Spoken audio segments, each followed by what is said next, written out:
नमस्कार student, Gurugram teacher training college Chak 5 Bela में आपका स्वागत है।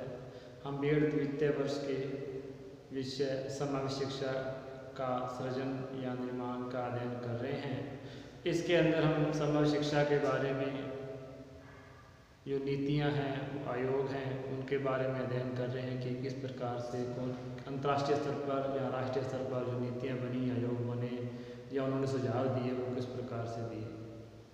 तो इसके अंदर हमने अभी जो बीएड सेकेंड का पेपर हुआ तो उसके अंदर एक सलमान का बता क्वेश्चन पूछा गया जिसके अंदर हालांकि डायरेक्ट वे से तो इस सिलेबस के अंदर नहीं है जो गंगा सिंह यूनिवर्सिटी का है, लेकिन यदि यूनेस्को अपने अंदर दे रखा है, यूनेस्को के अंदर विशेष अवसर वाले बच्चे हैं तो कहीं न कहीं इसके संदर्भ में उन्होंने पूछा है।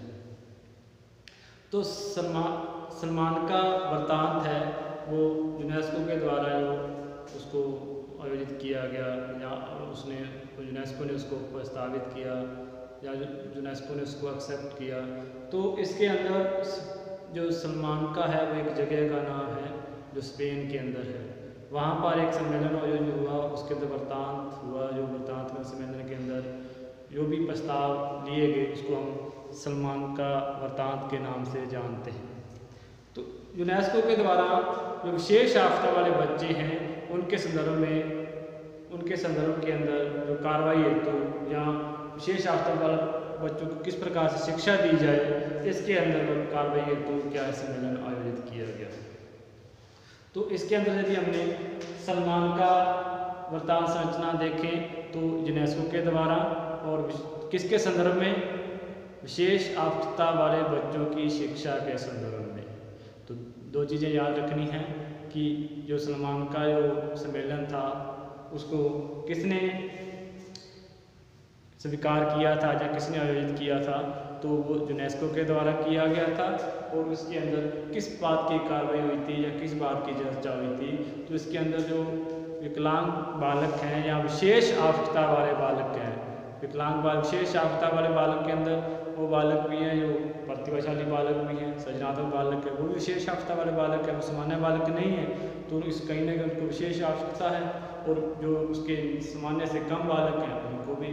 तो जो विशेष आवश्यकता वाले बालक हैं उनको किस प्रकार से शिक्षा दी जाए, उसकी शिक्षा के लिए क्या क्या सुझाव दिए जाएँ, किस प्रकार से कार्रवाई की जाए, किस प्रकार की व्यवस्था की जाए, इस प्रकार की जो बातों की चर्चा हुई है वो सलमान का वृत्तांत संरचना के नाम से जानते हैं या सलमान का वृत्तांत के नाम से जानते हैं। तो इसमें मेन बातें दो याद रखनी है कि सलमान का क्या है। सलमान का एक जगह का नाम है, कहाँ पे है, स्पेन के अंदर है, इसलिए उस जगह के नाम के आधार पर इसका नाम जो सलमान का वृत्तांत पड़ा। इसी के आधार पर अपने एक बात और है कि इसके अंदर क्या किसके बारे में बातचीत हुई है या किसके बारे में चर्चा हुई है, तो विशेष आवश्यकता वाले बच्चों की शिक्षा के संदर्भ में इसके अंदर चर्चा हुई है। तो शॉर्ट क्वेश्चन भी आता है कि सलमान का के अंदर किस प्रकार की कार्रवाई की गई, तो सलमान का के अंदर विशेष आवश्यकता वाले बच्चों के बारे में क्या है, कार्रवाई की गई या चर्चा की गई। तो अपने इसको देखते हैं कि सलमान का कहाँ पे है, ये ध्यान रखना है आपको। सलमान का क्या है, स्पेन में, कहाँ है, स्पेन में एक जगह का नाम है सलमान का। तो सलमान का के नाम स्थान पर 7 जून से लेकर के 10 जून 7 जून से 10 जून 1994, 10 जून 7 से लेकर के 10 जून तक क्या है, सम्मेलन आयोजित किया गया जिसको हम सलमान का के नाम से जानते हैं। इसमें 92 देशों ने या 92 सरकारों के 300 प्रतिनिधियों ने भाग लिया और 25 अंतर्राष्ट्रीय संगठन भी सम्मिलित हुए। तो थोड़ा सा ये याद रखना है, जो 92 सरकार 92 सरकारों ने, ये थोड़ा सा इसका जो हिस्ट्रिकल पार्ट है या एक फैक्ट वाला पार्ट है उसको याद रखना है। 92 सरकारों के 300 प्रतिनिधियों ने या प्रतिनिधि कह देते हैं। और 25 अंतर्राष्ट्रीय संगठन है, इस प्रकार के संगठन बने हुए अंतर्राष्ट्रीय स्तर पर उन्होंने भाग लिया। तो आ सकता है कि इसके अंदर यदि हम इसके संदर्भ के अंदर या कॉन्सेप्ट के अंदर या ऐतिहासिक पृष्ठभूमि के अंदर लिखें तो 7 जून से लेकर के 10 जून 1994 के मध्य या इन दिनांक को क्या है सम्मेलन हुआ स्पेन के अंदर सलमान का नाम स्थान पर। और इसके अंदर 92 सरकारों के द्वारा, 300 प्रतिनिधियों के द्वारा और 25 अंतर्राष्ट्रीय संगठन भी इसके अंदर सम्मिलित हुए। और उन्होंने क्या है बच्चों की जो विशेष आवश्यकता वाले बच्चों को, तो इसके अंदर अपने लिख सकते हैं यूनेस्को के द्वारा, किस संगठन के द्वारा इसका स्वीकार किया गया, यूनेस्को के द्वारा। तो यूनेस्को का संदर्भ में याद रखना है कि यूनेस्को के द्वारा इसको किया गया था, अडॉप्ट किया गया था इसको यूनेस्को के द्वारा। तो इसमें क्या है, इस जो सम्मेलन है इसको अपने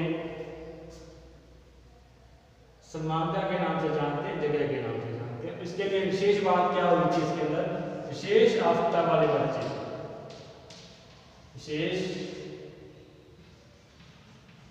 आवश्यकता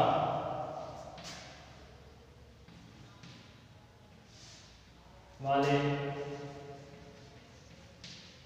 बालकों की शिक्षा।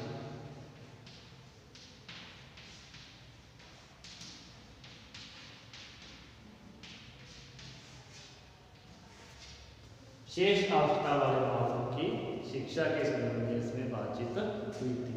तो मेन बातें याद रखनी है कि सलमान का का नाम क्यों पड़ा, क्योंकि ये सलमान का एक जगह का नाम है जो स्पेन के अंदर है, वहाँ पर सम्मेलन हुआ 7 से लेकर के 10 जून 1994 के अंदर। और उसमें क्या है 92 सरकारों ने, 300 प्रतिनिधियों ने और 25 अंतर्राष्ट्रीय संगठन, 25 अंतर्राष्ट्रीय संगठन ने क्या है भाग लिया। और जो ये सलमान का वृत्तांत है इसमें जो विशेष आवश्यकता वाले बच्चे हैं, स्पेशल चाइल्ड या स्पेशल नीड चाइल्ड हैं, जो विशेष आवश्यकता वाले बच्चे हैं, उनके क्या है उनके बारे में, उनकी शिक्षा के बारे में चर्चा की गई। इसके अंदर विकलांग बालक भी आएंगे, प्रतिभाशाली बालक भी आएंगे, सृजनात्मक बालक भी आएंगे। तो इसमें ये ध्यान रखना है कि शॉर्ट रूप में प्रश्न आता है तो किस संदर्भ में आता है, शेष आवश्यकता वाले बच्चों की शिक्षा के बारे में। और काम किसने किया, किसने इसको अडॉप्ट किया, यूनेस्को के द्वारा। ये चीज़ें इसकी ये थोड़ा सी ध्यान में रखनी है। तो इसको क्या है सलमान का की जगह के नाम से सलमान का व्याख्यान के नाम से जाना जाने लगा और यूनेस्को के द्वारा इसको स्वीकार किया गया। इसमें मुख्य रूप से 3 प्रश्न थे या 3 पक्ष थे, यानी कि 3 पक्षों के आधार पर इसकी बातचीत की गई। अब 3 पक्ष कौन कौन से थे उसके बारे में हम चर्चा करेंगे।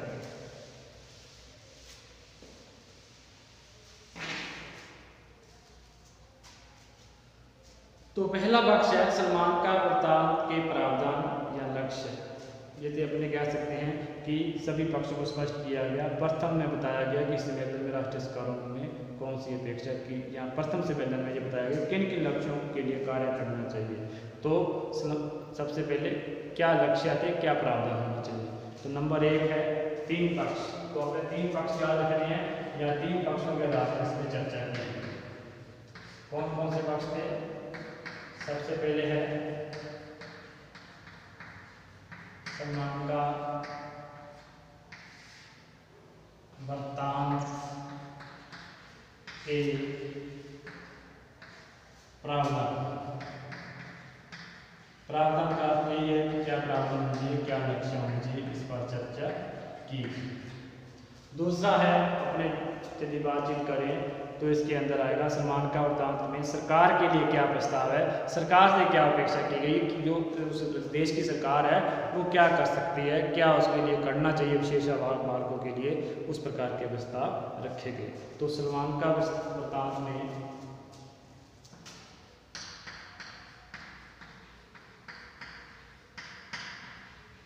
सलमान का वृत्तांत में सरकारों के लिए प्रावधान, सरकारों के लिए प्रावधान, कि सरकारों के लिए क्या प्रावधान है, उसके अंदर सरकार किस प्रकार से कार्य करे इन विशेष आवश्यकता वाले बच्चों के लिए। तीसरा है समानता वृत्तांत में नवीन पक्ष।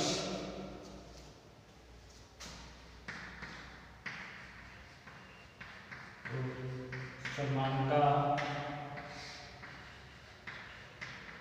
वृत्तांत में नवीन पक्ष।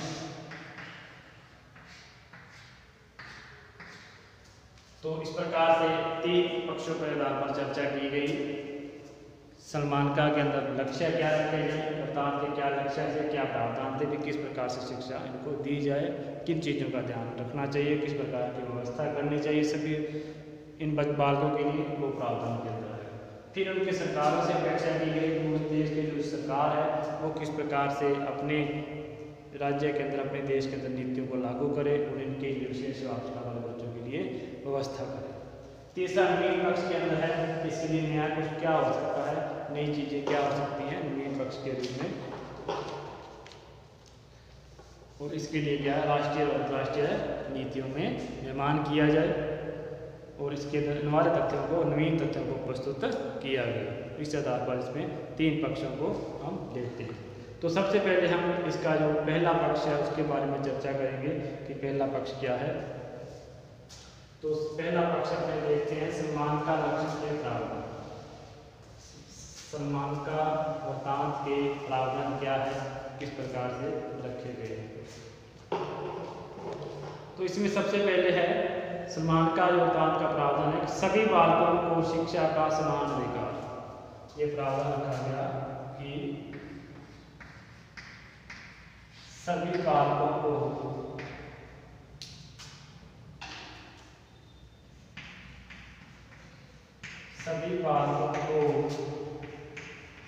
शिक्षा का समान अधिकार।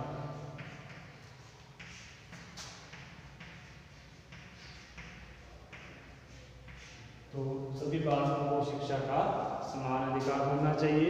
इसके लिए क्या है, सभी आधार पर सभी चीज़ों को उसमें किसी प्रकार का भेदभाव नहीं होना चाहिए। तो किसी भी बालक के साथ उसके क्षेत्र, संप्रदाय, जाति के आधार पर, लिंग के आधार पर या फिर अपने इसको वर्ग के आधार पर किसी प्रकार का भेदभाव न हो जाए और उसके लिए शिक्षा से वंचित न किया जाए, इसके लिए प्रावधान किया गया। और प्रत्येक राष्ट्र को निश्चित करना चाहिए कि वह अपने यहाँ सभी बालकों के लिए शिक्षा की समुचित व्यवस्था करे, शिक्षा की समुचित व्यवस्था करे जिससे कि सभी बालक शिक्षा प्रदान कर सकें और समान रूप से शिक्षा प्रदान कर सकें। दूसरा है प्रत्येक बालक में भिन्न भिन्न विशेषताएं होती हैं और इन विभिन्नताओं को ध्यान में रख करके शिक्षा दी जाए। तो अपने लिख सकते हैं कि सभी बालकों को उसकी रुचि और योग्यता के आधार पर या विशेषता के आधार पर ध्यान में रख करके अधिगम गतिविधियों का निर्धारण किया जाए। नंबर 2, बालकों की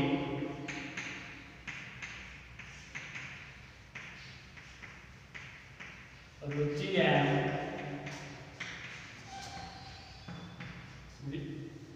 विशेषताओं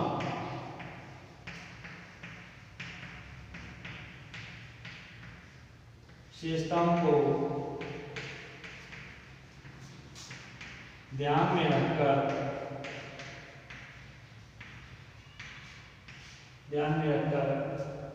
अधिगम प्रक्रिया की व्यवस्था की जाए या फिर हमें अधिगम गतिविधियों का निर्धारण किया जाए।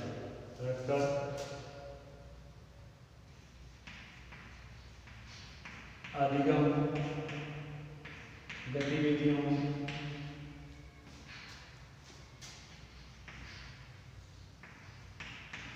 गतिविधियों का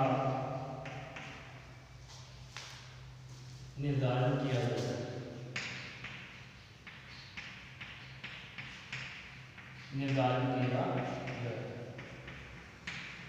तो इसमें यही है कि इसकी रुचि और योग्यता विशेषताओं को ध्यान में रख करके अधिगम गतिविधियों का क्या है निर्धारण किया जाए। जैसे कि कोई बालक गणित के अंदर रुचि रखता है तो गणित के अंदर ध्यान दिया जाए गणित की बातों में ध्यान दिया जाए, और उसके लिए यदि वो कोई विज्ञान के अंदर रुचि रखता है तो ज्ञान की प्रक्रिया का ध्यान दिया जाए,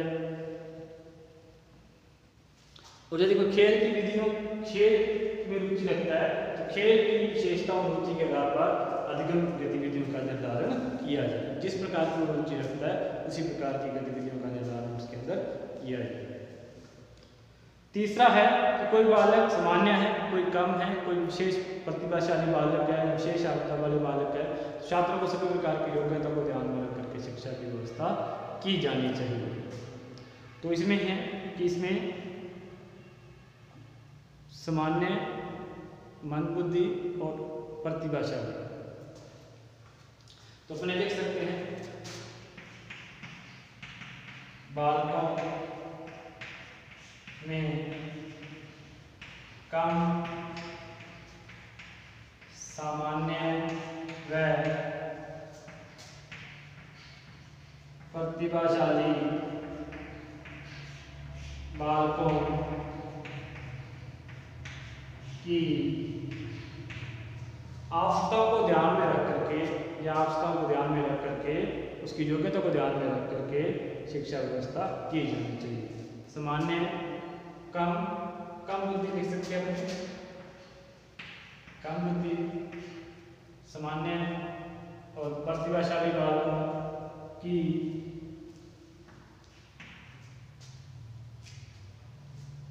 मानसिक स्थिति को रखें, उसकी योग्यता को ध्यान में रखते हुए योग्यताओं को ध्यान में रखकर शिक्षा व्यवस्था होनी चाहिए। शिक्षा व्यवस्था होनी चाहिए। तो इस प्रकार से बालकों में कम बुद्धि बालक हो सकता है, सामान्य बुद्धि, प्रतिभाशाली बालकों की योग्यता को ध्यान में रख करके ही शिक्षा व्यवस्था होनी चाहिए। नेक्स्ट पॉइंट है इसके अंदर यदि अपने देखें तो नंबर 4 है कक्षा एवं विद्यालय व्यवस्था में सर्वप्रथम यह निश्चित करना चाहिए कि किसी बालक को किस प्रकार की आवश्यकता है, उनकी आवश्यकताओं को ध्यान में रख करके ही पाठ्यक्रम, शिक्षण अधिगम प्रक्रिया और व्यक्तिगत सहायता का निर्धारण करना चाहिए। तो अपने देख सकते हैं बालकों की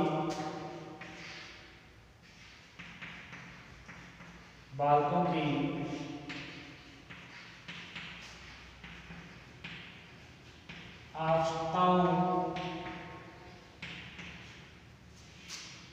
को ध्यान में रखकर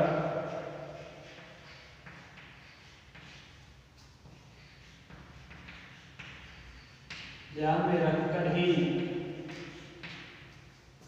बालकों की आवश्यकताओं को ध्यान में रख करके ही पाठ्यक्रम, शिक्षण विधियां या फिर अपने कह सकते हैं इनको शिक्षण अधिगम प्रक्रिया और व्यक्तिगत सहायता, पाठ्यक्रम, शिक्षण अधिगम प्रक्रिया,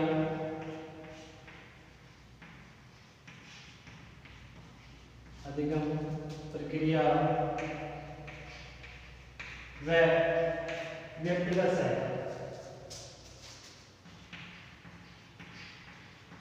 व्यक्तिगत सहायता करनी चाहिए ध्यान में रख करके ही पाठ्यक्रम, शिक्षण विधियों का और इसके अंदर अपनी व्यक्तिगत सहायता का निर्धारण करना चाहिए। सहायता का निर्धारण करना चाहिए।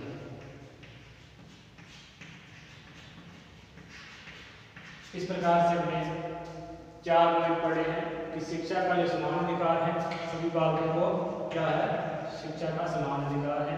बालकों की रुचि और क्षेत्र को ध्यान में रख करके ही अधिगम गतिविधियों का निर्धारण करना चाहिए। और दूसरा है कि बालकों में सामान्य बुद्धि वाले बालक भी होते हैं, कम बुद्धि वाले बालक भी होते हैं, प्रतिभाशाली बालक भी होते हैं।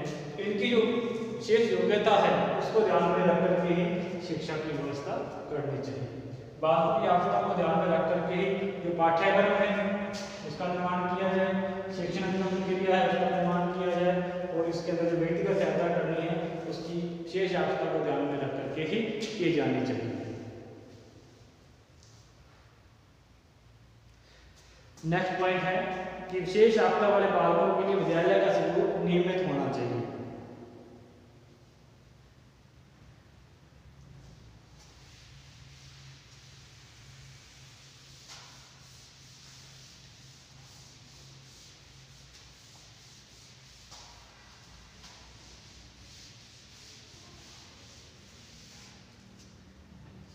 नंबर 5 है विशेष आवश्यकता वाले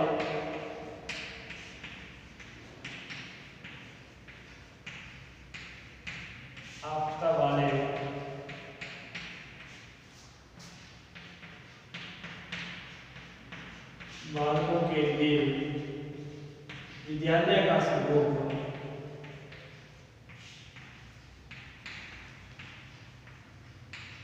नियमित होना चाहिए, नियमित होना चाहिए। तो नियमित होने का मतलब यही है कि इसके अंदर जब बालक का विद्यालय स्वरूप नियमित होगा तभी वो बालक सीख पाएंगे, क्योंकि जो विशेष आवश्यकता वाले बालक हैं उनके अंदर कहीं ना कहीं कोई कमी है। हालांकि प्रतिभाशाली बालक है वो तो उच्च बुद्धि होंगे, लेकिन उनके भी लिए विशेष आवश्यकता है तो विशेष आवश्यकता के लिए विशेष प्रयास करने पड़ेंगे। बात अपने विकलांगता के आधार पर करें, मन बुद्धि या सामान्य से निम्न बात की बात करें तो क्योंकि वो धीरे सीखते हैं, धीरे सीखने का मतलब है कि विद्यालय का स्वरूप नियमित होगा, वो रोज स्कूल आएंगे, रोज विद्यालय जाएंगे, तभी उनकी जो शिक्षण अधिगम प्रक्रिया है जहाँ उसके ज्ञान के अधिगम प्रक्रिया में सुधार हो पाएगा। तो इनके लिए क्या है, विद्यालय का स्वरूप क्या है, नियमित होना चाहिए, रेगुलर होना चाहिए, ताकि वो उसको सीख सके और अपना ज्ञान अपना विकास कर सके।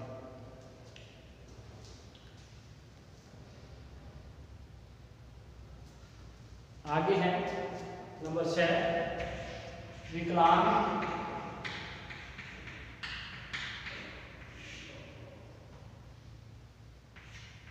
या विशेष आवश्यकता वाले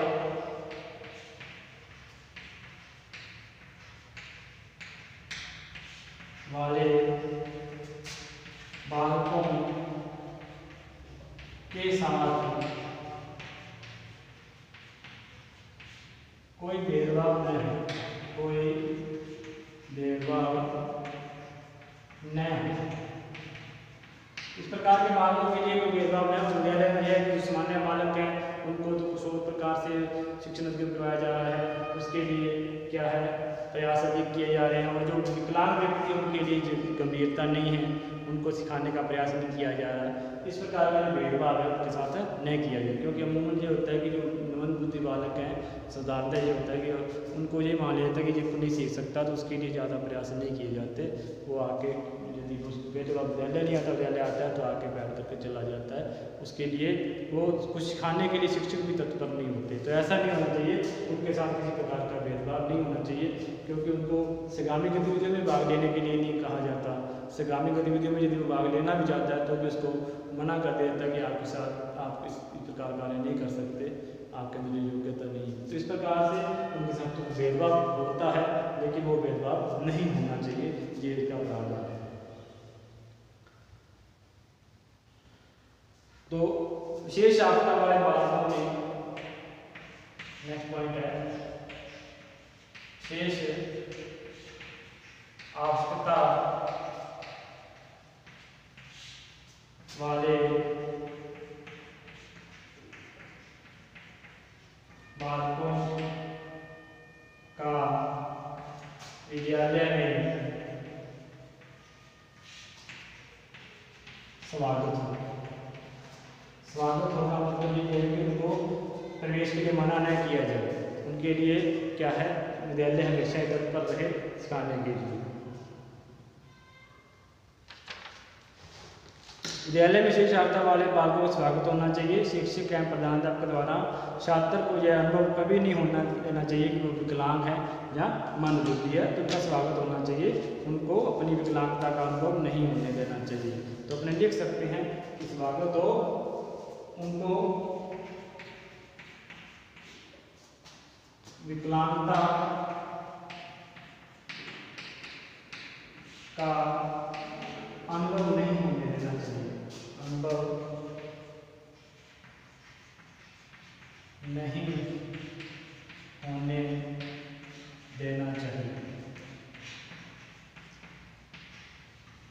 इस आधार पर आप कह सकते हैं कि विशेष आवश्यकता वाले बालकों को भी विद्यालय में स्वागत किया जाए।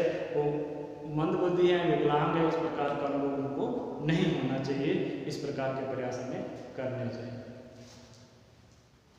नेक्स्ट है विद्यालय में प्रभावी शिक्षण प्रक्रिया की व्यवस्था हो। इसके लिए शिक्षक वैज्ञानिक विधियों का, शिक्षा संबंधी नवाचारों का, नवीन कौशलों का ज्ञान होना चाहिए। शिक्षण अधिगम प्रक्रिया प्रभावी हो। शिक्षण अधिगम प्रक्रिया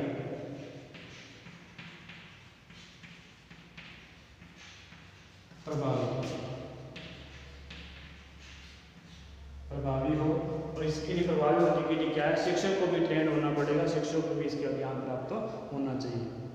तो इसके लिए शिक्षक को नवीन ज्ञान और नवीन विधियों का, नवीन नवाचारों का और शिक्षण नवीन विधियों का ज्ञान होना चाहिए।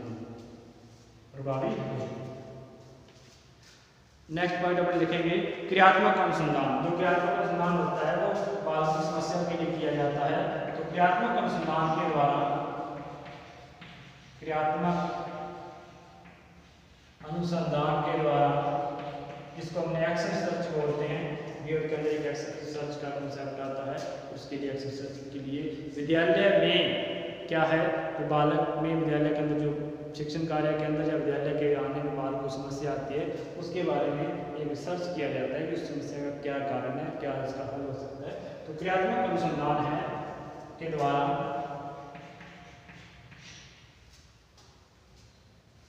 बालकों की आवश्यकताओं व समस्याओं को जानने का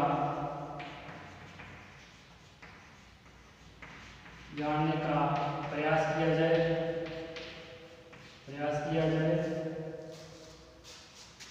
प्रयास कर उसे दूर करने का प्रयास किया जाए। जानने व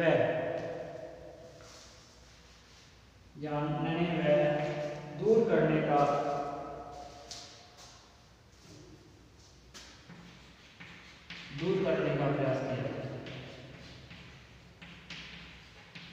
प्रयास किया जाए। इस प्रकार से इसमें जो 9 प्रावधान है, इसके अंदर अपने 9 बिंदुओं के अंदर स्पष्ट किया है, जिसके अंदर सलमान के अंदर जो प्रावधान किए गए विशेष आवश्यकता वाले बालकों के लिए। तो विशेष आवश्यकता वाले बालकों के लिए यही है कि इसके अंदर समान रूप से अधिकार होना चाहिए, सभी बच्चे समान रूप से पढ़ सके, और उनके लिए सभी शिक्षण व्यवस्था है विशेष आवश्यकता वाले बच्चों के लिए, जो स्पेशल नीड चाइल्ड है उनके लिए विशेष आवश्यकता है, उनकी व्यवस्था की जाए। तो इसके बाद में हम इसका दूसरा बिंदु है जिसके अंदर में सरकार से अपेक्षा की गई है कि सरकार इसके लिए क्या क्या करे, किस तरह नीतियों को लागू करे, वो हम नेक्स्ट वीडियो के अंदर उसका अध्ययन करेंगे। तब तक के लिए नमस्कार, धन्यवाद।